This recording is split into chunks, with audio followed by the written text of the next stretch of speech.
الحمد لله وكفى وسلام على عباده الذين اصطفى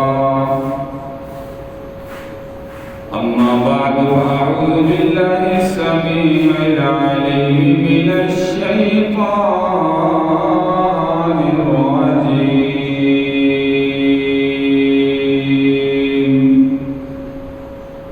بسم الله وباسم عرش كتاب الله الرحمن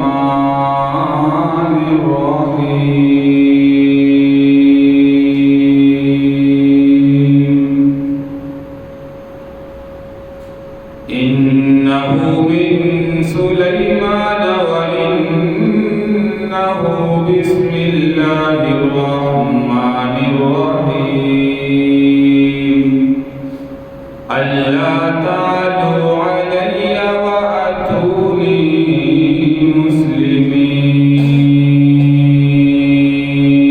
مسلمين صدق الله مولانا العظيم رب اشرح لي صدري ويسر لي أمري واحلل عقدة من لساني يفقهوا قولي رب زدني علما رب زدني علما رب زدني علما سبحانك لا علم لنا إلا ما علمتنا إنك أنت العليم الحكيم يا رب صل وسلم دائما أبدا على حبيبك خير الخلق كلهم تمام احباب محمد صلی اللہ علیہ وسلم کی ذات پر بآواز بلند درود پاک پڑھیں اللهم صل على محمد وعلى آل محمد كما صليت على إبراهيم وعلى آل إبراهيم إنك حميد مجيد اللهم بارك على محمد وعلى آل محمد كما باركت على إبراهيم وعلى آل إبراهيم إنك حميد مجيد قابل صدر کرام سامعین کرام بزرگوں دوستوں پردہ نشین بہنوں ذی قعدہ کا مہینہ شروع ہو چکا ہے جو اشہر حج میں سے دوسرا مہینہ ہے اور اس کے بعد ذی الحجہ کا مہینہ اللہ تبارک و تعالیٰ جو بھی مسلمان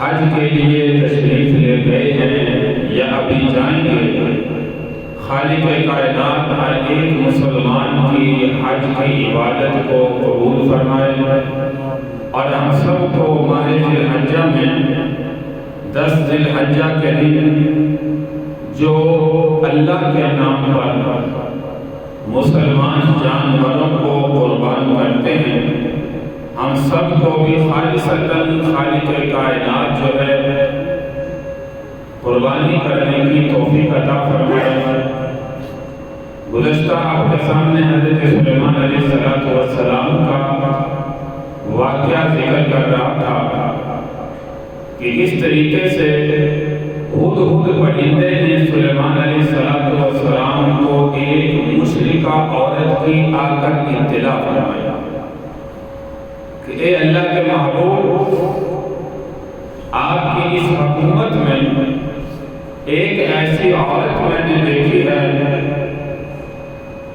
انی وجدت امرأة تملكهم وأوتيت من كل شيء ولها عرش عظيم وجدتها وقومها يسجدون للشمس فرمایا جو اللہ کے علاوہ سورج کی پوجا کرتی ہے سورج نکلتا ہے، غروب ہوتا ہے، وہ عورت بھی جو ان پر حکمرانی کرنے والی ہے اور اس کے ماننے والے بھی سورج کی پرستش کرتے ہیں، سورج کی عبادت کرتے ہیں من دون اللہ، اللہ کی عبادت کو چھوڑ کر۔ تو پہلے ایسا کرنا چاہیے کہ ان کا خبر لینی چاہیے، ان کا علاج کرنی چاہیے۔ آپ مجھ پر غصہ ہو رہے ہیں کہ کہاں غائب ہو گیا؟ خود پرندہ کرنے لگا، میں اس وجہ سے غائب ہوا تھا، میں ان کو دیکھنے گیا تھا۔ اب یہ یہاں پہ ایک بہت بڑا امت محمدیہ کے لیے، ہر امت کے لیے ایک سبق ہے کہ غیب کی خبر اللہ کا نبی بھی جاننے والا نہیں ہے۔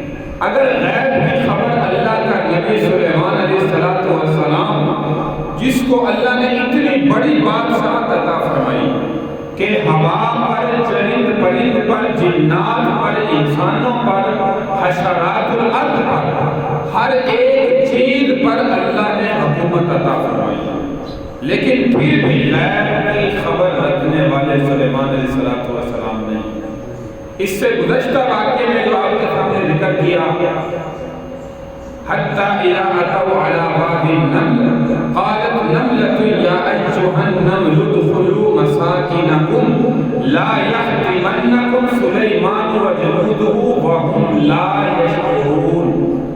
ایک نملہ نے، چیونٹی نے جو اپنی دوسری چیونٹیوں کو کہا کہ یا ایھا النمل ادخلوا مساکنکم، جلدی جلدی اپنے گھروں میں چلی جاؤ، کیونکہ سلیمان علیہ السلام کا لشکر آ رہا ہے، وہ تمہیں مسل نہ ڈالے۔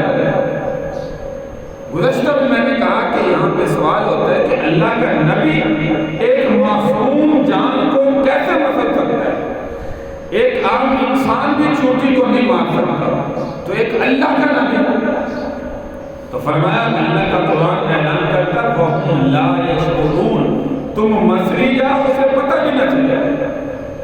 تو اس سے معلوم ہوا کہ اللہ کا نبی بھی ہو تو غیب کا علم نہیں جانتا۔ غیب کا علم صرف اور صرف کس کے پاس ہے؟ اللہ کے پاس ہے۔ یہ اپنا ایمان اور عقیدہ بنائے۔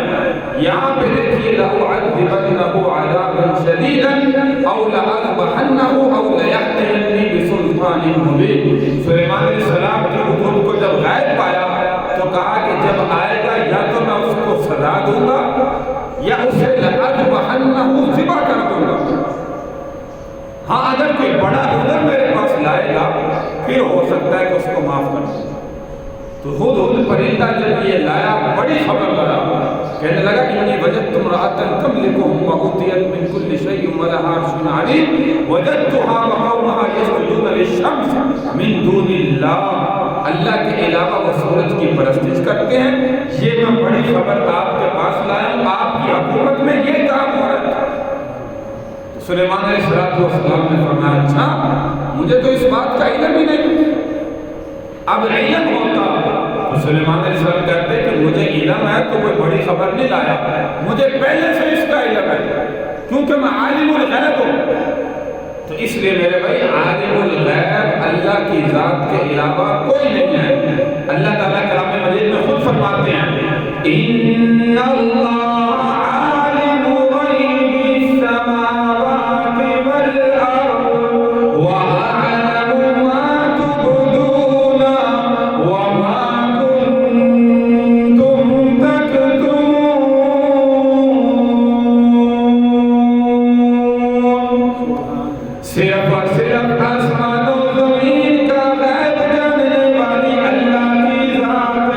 اللہ کے علاوہ آسمان و زمین کا غیب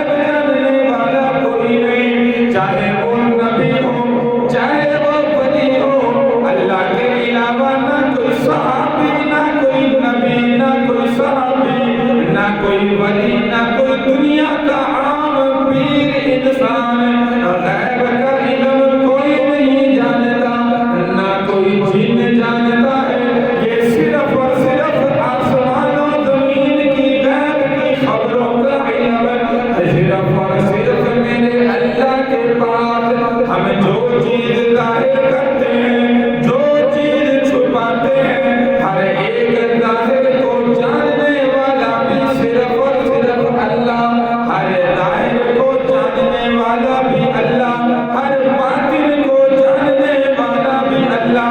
سلیمان علیہ السلام نے فرمایا تمہاری خدمت کے اندر، فرمایا اللہ کے نبی کی مجلس میں اللہ کے نبی نے اعلان کیا ہے کوئی تم میں سے ایسا جو پل جھپکنے کے برابر ایک سیکنڈ کے اندر سلیمان علیہ السلام نے اعلان فرمایا اس ملکہ بلقیس کو تخت سمیت میرے دربار میں حاضر کر۔ ایک جن کھڑا ہوا اور کہنے لگا اے میرے نبی، میں ایک سیکنڈ کے اندر کہ آپ یہاں سے اٹھنے نہیں پائیں گے، کھڑے نہیں ہونے پائیں گے، کھڑے ہونے سے پہلے میں آپ کی خدمت میں لے آؤں گا۔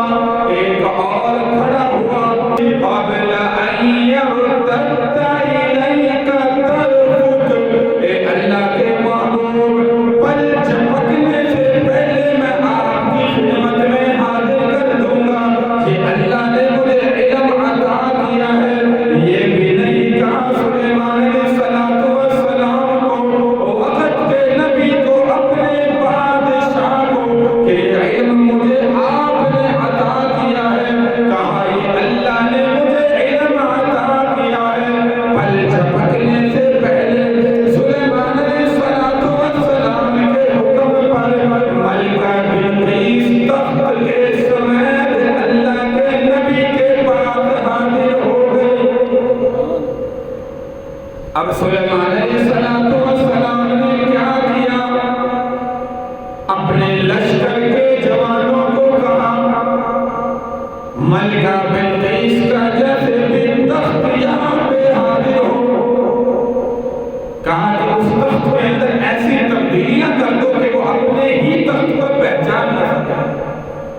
تو سلیمان علیہ السلام کے لشکر کے چند جوانوں میں چند جوان کھڑے ہوئے، انہوں نے ایسی تبدیلیاں کر دی کہ ملکہ بلقیس اپنا ہی تخت جو ہے وہ پہچان نہ سکے۔ تو جب تخت سامنے آیا، ملکہ بلقیس سامنے آئی، تو سلیمان علیہ السلام نے فرمایا کہ اس تخت کو پہچانتی ہو تو یہ کس کا ہے؟ تو ملکہ بلقیس اپنے تخت کی طرف دیکھنے لگی اور کہنے لگی کہ لگتا ہے یہ میرے تخت جیسا ہے، لگتا ہے میرے تخت جیسا ہے۔ تو سلیمان علیہ السلام نے فرمایا یہ تمہارا ہی تخت ہے۔ سمجھ گئے کہ اس میں فوراً کچھ تبدیلیاں کر دی گئی۔ تو اس کے بعد سلیمان علیہ السلام نے اپنے لاؤ لشکر کو حکم فرمایا کہ جس راستے سے ملکہ بلقیس میرے دربار میں داخل ہوگی، میرے محل میں، شاہی محل میں داخل ہوگی، فرمایا وہ راستہ ایسے بناؤ کہ نیچے پانی چل رہا ہو اور اوپر جو ہے وہ شیشہ موجود ہو، یعنی وہ شیشے میں سے، زمین میں سے جب نیچے دیکھے تو پانی نظر آئے، ایسا لگے کہ یہاں پہ پانی ہے، زمین نہیں ہے، پانی کا فرش نیچے بچھاؤ اور اوپر جو ہے وہ شیشہ موجود۔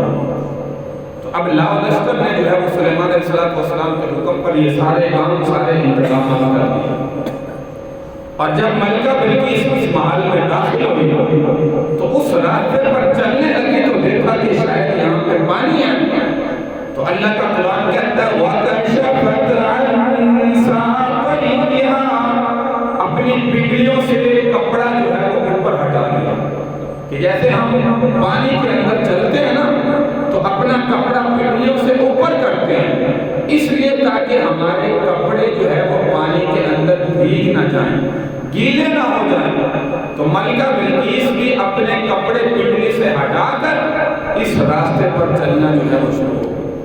یہاں پہ بہت ہی بد نصیب انسان کہتے ہیں کہ اس لیے سلیمان علیہ السلام نے یہ سارا انتظام کروایا تھا کہ سلیمان علیہ السلام دیکھنا چاہتے تھے کہ ملکہ بلقیس کی پنڈلیوں پر بال ہیں یا نہیں، نعوذ باللہ۔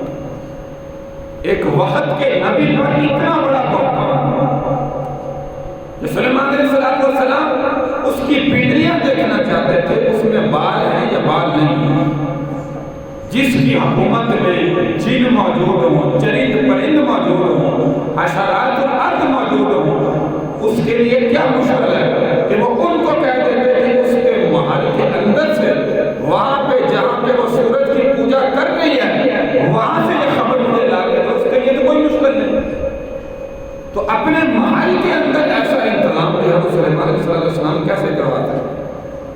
تو یہ اتنا بڑا بہتان اصل میں یاد رکھیے اسرائیلی روایات ہے، یہودی لوگ جنہوں نے تورات کے اندر رد و بدل کر دی، تورات کو صحیح حالت میں نہیں چھوڑا، وہ یہاں پر جو ہے وہ کیسے جو ہے وہ تبدیلیاں نہ کریں، تو ان کا بس جو ہے وہ نہیں چلتا، ورنہ نعوذ باللہ قرآن کے اندر بھی تبدیلیاں شروع کر دیں۔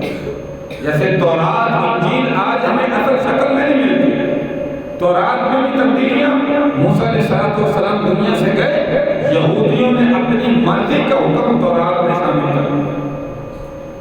جیسے مثال کے طور پر کلام مجید فرقان حمید کے اندر السارق والسارقۃ فاقطعوا ایدیہما جزاء بما کسبا نکالا من اللہ واللہ عزیز حکیم۔ اللہ کا قرآن کہتا ہے کہ اسلامی حکومت فرمایا کہ اگر کوئی مرد یا عورت چوری کرے، فرمایا کہ ان کے ہاتھ جو ہے وہ کاٹ دیے، الزانیۃ والزانی فاجلدوا کل واحد منہما 100 جلدہ، غیر شادی شدہ مرد عورت زنا کرے 100 کوڑے لگائے جائیں۔ اب یہ حکم تورات کے اندر مثال کے طور پر تھے، تو یہودی لوگوں نے دیکھا کہ اس میں تو بڑی مشقت ہے کہ جو ہے وہ اگر کوئی چوری کرے تو ہاتھ کاٹا جائے، وہاں پہ وہ لفظ ختم کر کے لکھ دیا اگر کوئی چوری کرے تو وہ 10 درہم یا 20 درہم جو ہے وہ جرمانہ ادا کرے، یہ اس کی سزا ہے، اور اگر کوئی زنا کرے 100 کوڑوں کے بدلے میں وہ 50 درہم جو ہے وہ جرمانہ ادا کرے، دیت ادا کرے۔ تو تورات کے اندر اس طریقے سے تبدیلیاں ہوئی، آج تورات جو ہے وہ ہمیں اصلی شکل کے اندر نہیں ملتی۔ اسی طرح عیسیٰ علیہ السلام دنیا سے گئے، انجیل میں رد و بدل ہو گئی، قوم نے تحریف شروع کر دی، تغیر و تبدل شروع کر دیا۔ آج انجیل، تورات، زبور، انجیل تینوں کتابیں ہمیں اصلی شکل کے اندر نہیں ملتی۔ یہ واحد اللہ کا قرآن ہے جو قرآن مجید اللہ نے ہمارے پیارے پیغمبر آقا نامدار احمد مجتبیٰ محمد مصطفیٰ صلی اللہ علیہ وسلم کے قلب اطہر پر نازل فرمایا۔ آج امت محمدیہ کو یہ اعزاز حاصل ہے کہ وہ اصلی شکل کے اندر، اصلی صورت کے اندر ہمارے پاس 30 پاروں کے اندر جو ہے وہ کلام مجید موجود ہے۔ یہ اللہ کی ذات کا بڑا احسان ہے، بڑا کرم ہے کہ صحابہ کرام رضی اللہ عنہم اجمعین کی برکت سے، کیونکہ اللہ کے نبی کے ساتھی صحابہ تھے، جیسے موسیٰ علیہ السلام کے صحابہ وقت کے اندر اسلام لانے والے لوگ تھے، انہوں نے رد و بدل شروع کی، کافروں نے تو نہیں کی۔ اسی طرح عیسیٰ علیہ السلام کے بعد آہستہ آہستہ جیسے لوگ آتے رہے، انہوں نے رد و بدل شروع کر دیا۔ داؤد علیہ السلام کے بعد زبور کے اندر رد و بدل شروع ہو گیا۔ تو ایسے ہی قرآن کو، احادیث کو سنبھالنے والے وہ پیارے پیغمبر صلی اللہ علیہ وسلم کے پیارے صحابہ تھے، جو ابو بکر صدیق رضی اللہ تعالی عنہ سے صحابہ کا آغاز ہوتا ہے اور ادنا سے ادنا صحابی تک جو ہے وہ نہیں جاتا ہے۔ تو کیسے اللہ تبارک و تعالی نے کلام مجید کی عبادت فرمائی، اور خود اللہ تبارک و تعالی نے سورۃ الطہر کے اندر فرمایا اِنَّا نَحْنُ نَزَّلْنَا الذِّكْرَ وَإِنَّا لَهُ لَحَافِظُونَ۔ یہ کلام مجید ہم نے نازل فرمایا اور اس کلام مجید کی حفاظت کرنے کا ذمہ بھی خود خدا نے لیا۔ جب خود خدا نے ذمہ لے لیا، میرے بھائی صحابہ کی برکت سے یہ قرآن مجید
کر دیا، جو سورج اللہ تبارک و تعالیٰ نے خود تخلیق فرمایا، اور حقیقت میں عبادت جو ہے وہ صرف اور صرف اللہ کی ہونی چاہیے، صرف اللہ کے آگے جھکنا چاہیے، اللہ کے علاوہ جو ہے وہ کسی کے آگے نہیں جھکنا چاہیے۔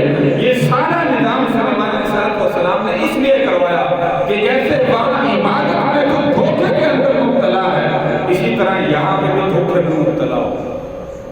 باقی یہ اتنے بڑے بہتان اللہ کے نبی پر لگانا، یہ یاد رکھیے کہ یہ انسان کے اسلام سے خارج ہونے کی علامت ہے کہ اتنا بڑا بہتان اللہ کے نبی پر لگائیں جو ساری دنیا پر حکومت کرنے والے ہیں۔ اگر سلیمان علیہ السلام نعوذ باللہ ایسا کرتے تو آج کل کے بادشاہوں کو تو پھر ایک بہت بڑا جو ہے وہ ایک مل گیا کہ وقت کے نبی حکمران، اور وہ بھی اللہ کا نبی، انہوں نے اس طریقے سے کیا۔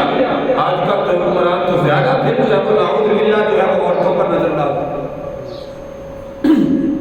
تو یہ ایک بہت بڑا ثبوت انہیں مل جاتا ہے۔ تو یاد رکھیے یہ روایات اگر ملے گی آپ کو کہیں پر میڈیا پر یا کہیں پر لکھی ہوئی تو یہ اسرائیلی روایات ملے گی، جھوٹی روایات ملے گی جن کا اللہ کے نبی سے کوئی تعلق نہیں۔ تو اللہ کے نبی تو میرے بھائی گناہوں سے معصوم اور پاک صاف ہوتے ہیں، یہ ہمارے مسلمانوں کا ایمان اور عقیدہ ہونا چاہیے۔ جس انسان کا یہ عقیدہ نہیں اور کہیں پر عقیدہ خراب ہو جائے کہ نہیں واقعات اللہ کے نبی سے بھی نعوذ باللہ گناہ ہوا تھا، اللہ کے نبی سے فلاں موقع پہ گناہ ہوا تھا، تو یاد رکھو کہ ایسا بندہ دائرہ اسلام سے خارج ہے۔ یہودی تو ویسے دائرہ اسلام سے خارج ہے، اس لیے وہ اسرائیلی روایات نکالتے ہیں مسلمانوں کے ایمان کو خراب کرنے کے لیے، تاکہ مسلمان ایسی روایات دیکھیں اور پڑھیں اور ان کا ایمان بھی جو ہے وہ خراب ہو اور اللہ کے نبیوں سے ایمان جو ہے وہ نعوذ باللہ اٹھ جائے۔ یہ میرے بھائی جھوٹی باتیں، جھوٹے مقدمے اور جھوٹے بہتان ہیں جو اللہ کے نبی پر جو ہے وہ لگائے جاتے ہیں۔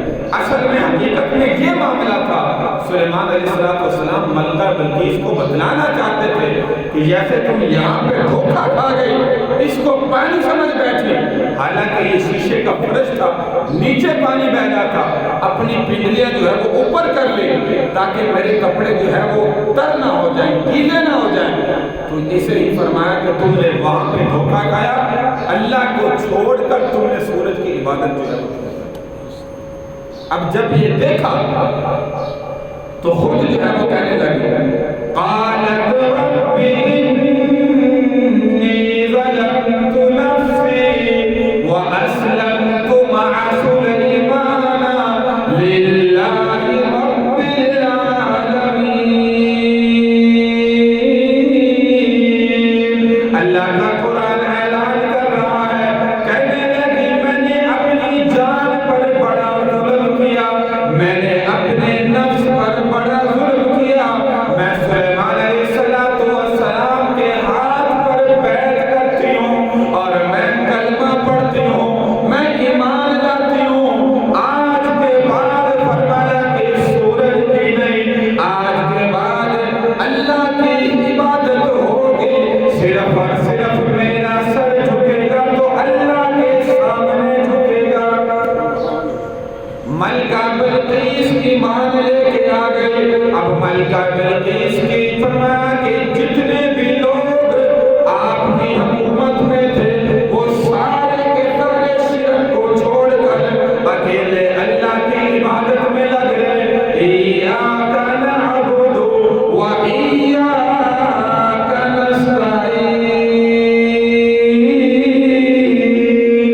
میرے بھائی ہم ہر نماز میں کہتے ہیں اے اللہ تیری ہی عبادت کرتے ہیں اور تجھ ہی سے مدد طلب کرتے ہیں، اس لیے میرے بھائی یہ سر جھکائیں تو صرف اور صرف اللہ کے سامنے جھکائیں، یہ پیشانی جھکے تو صرف اور صرف اللہ کے سامنے جھکے، اللہ کے علاوہ کسی کے آگے پیشانی نہ جھکائیں، نہ کسی قبر پر، نہ کسی پیر کے سامنے، نہ کسی ولی کے سامنے۔ انبیاء کی پیشانی بھی جھکی تو صرف اور صرف اللہ کے سامنے جھکی، ولیوں کی پیشانی جھکی تو صرف اور صرف اللہ کے سامنے جھکی۔ اس لیے میرے بھائی اللہ کے در کو چھوڑ کر کسی اور سے مدد طلب کرنا یا کسی کے آگے اپنے سر کو جھکانا، اکثر میں مثال دیتا ہوں کہ یہ سر جھکانا عظمت کے لحاظ سے بھی ناجائز اور حرام ہے۔ ایک ہی سجدہ تھا جو اللہ نے صرف آدم علیہ السلام کی عظمت دکھانے کے لیے فرشتوں کو فرمایا تھا، وَإِذْ قُلْنَا لِلْمَلَائِكَةِ اسْجُدُوا لِآدَمَ، اے سارے کے سارے فرشتوں آدم کو سجدہ کرو۔ یہ بھی یاد رکھو کہ عبادت کا سجدہ نہیں تھا، یہ عظمت کا تھا، کیونکہ فرشتے پہلے منع کر رہے تھے، یا اللہ آپ ایسی مخلوق کو کیوں بنا رہے ہیں، آپ کی عبادت میں کمی، ہم آپ کی عبادت اور زیادہ کریں گے۔ تو اللہ نے جب پیدا کر لیا، وَعَلَّمَ آدَمَ الْأَسْمَاءَ كُلَّهَا ثُمَّ عَرَضَهُمْ عَلَى الْمَلَائِكَةِ فَقَالَ أَنبِئُونِي بِأَسْمَاءِ هَؤُلَاءِ إِن كُنتُمْ صَادِقِينَ۔ بڑا تفصیلی واقعہ سورہ بقرہ کے اندر ہے۔ تو اللہ نے جب یہ عظمت کا سجدہ کروایا تو پھر سارے فرشتے کہنے لگے، قَالُوا سُبْحَانَكَ لَا عِلْمَ لَنَا إِلَّا مَا عَلَّمْتَنَا، اے اللہ تیری ذات پاک ہے، ہمیں تو وہی علم ہے جو آپ نے سکھایا، اس کے علاوہ ہم کچھ نہیں جانتے۔ آپ کی باتیں، آپ کی حکمتیں صرف آپ جانتے ہیں۔ تو یہ بھی عظمت کا سجدہ تھا کہ آدم کا مقام ان فرشتوں تم سے بڑا ہے، چھوٹا نہیں ہے۔ تو عظمت کا سجدہ یہ اس وقت تھا جو اللہ نے آدم علیہ السلام کو کروایا، فرشتوں کو حکم دیا، اس کے بعد وہ بھی حرام ہو گیا۔ تو آج کل کوئی بندہ کہے قبر کے آگے جھک کے سجدہ کرے، یا کسی زندہ پیر کے آگے جھک کے مرید سجدہ کرے اور کہے کہ میں بھئی عظمت کا کر رہا ہوں، میں کون سی عبادت کر رہا ہوں اپنے پیر؟ تو یاد رکھیے یہ عبادت کا، یہ عظمت کا دونوں سجدے اسلام میں، شریعت میں حرام ہے۔ اب نہ عظمت کا کر سکتے ہیں نہ عبادت کا کر سکتے ہیں۔ عبادت کا جو صرف اور صرف اللہ کے سامنے ہونا چاہیے، اور عظمت کا بھی یہ صرف آدم علیہ السلام کے سامنے تھا۔ آدم علیہ السلام کو سجدہ کیا گیا، اب آدم کی اولاد خود کسی کے آگے سجدہ کرے تو یہ عظمت کا سجدہ بھی حرام ہے۔ اس لیے میرے بھائی کسی قبر کے آگے جھکنا، کسی جو ہے وہ انسان زندہ کے آگے جھکنا، کسی مردہ کے آگے جھکنا، یہ تمام تر سجدے اسلام کے اندر جو ہے وہ حرام ہے۔ وہ عبادت کا سمجھے یا عظمت کا سمجھے۔ اس لیے میرے بھائی صرف اور صرف اللہ کے آگے اپنی زمین جھکائیں۔ تو سلیمان علیہ السلام پر ملکہ بلقیس ایمان لے کے آگے، تو اس تمام تر واقعے سے معلوم ہوا سورۃ النمل کے اندر یہ دو واقعے جو آپ کے سامنے ذکر کیے کہ عالم الغیب صرف ذات کس کی ہے؟ اللہ کی۔ پوری زندگی عالم الغیب اللہ کو سمجھے، کسی دنیا کے انسان کو نہ سمجھے۔ نہ کوئی نبی عالم الغیب ہے، نہ کوئی ولی عالم الغیب ہے، نہ کوئی جن عالم الغیب ہے، نہ کوئی انسان عالم الغیب ہے۔ علم غیب صرف اور صرف اللہ کی صفت ہے، اس کے علاوہ کسی کی صفت نہیں ہے۔ اللہ تبارک و تعالیٰ میرے بھائی ہمیں عمل کی توفیق عطا فرمائے، ہمارے عقیدے کو اللہ مضبوط بنائے۔ جس مسلمان کا عقیدہ مضبوط ہے، یاد رکھے کہ وہ دونوں جہاں دنیا اور آخرت کے اندر بندہ مسلمان کام ہے۔ لیکن جس کا عقیدہ دنیا میں کمزور ہو گیا، اللہ سے ہٹ کر غیر کی طرف متوجہ ہو گیا، پھر آخرت میں میرے بھائی دنیا میں تو ہم کہیں گے شاید یہ کامیاب ہو جائے، لیکن اللہ کے سامنے جب کھڑے ہوگی تو شاید اس کی بخشش بھی ممکن نہ ہو سکے۔ عقیدے میں اگر بندہ پھنس گیا تو اس لیے میرے بھائی اپنا عقیدہ خالصتاً موحد بنائیں، موحد عقیدہ بنائیں۔ سب کچھ اللہ سے ہونے کا یقین، مخلوق سے کچھ بھی نہ ہونے کا یقین اپنے دلوں میں جو ہے ایمان پیدا کرے۔ اللہ تبارک و تعالی ہمیں عمل کی توفیق عطا فرمائے اور دنیا میں ہر طرح کے حقیقی اور مجازی شرک سے اللہ تبارک و تعالی جو ہے وہ ہماری حفاظت فرمائے۔ وآخر دعوانا ان الحمد للہ رب العالمین۔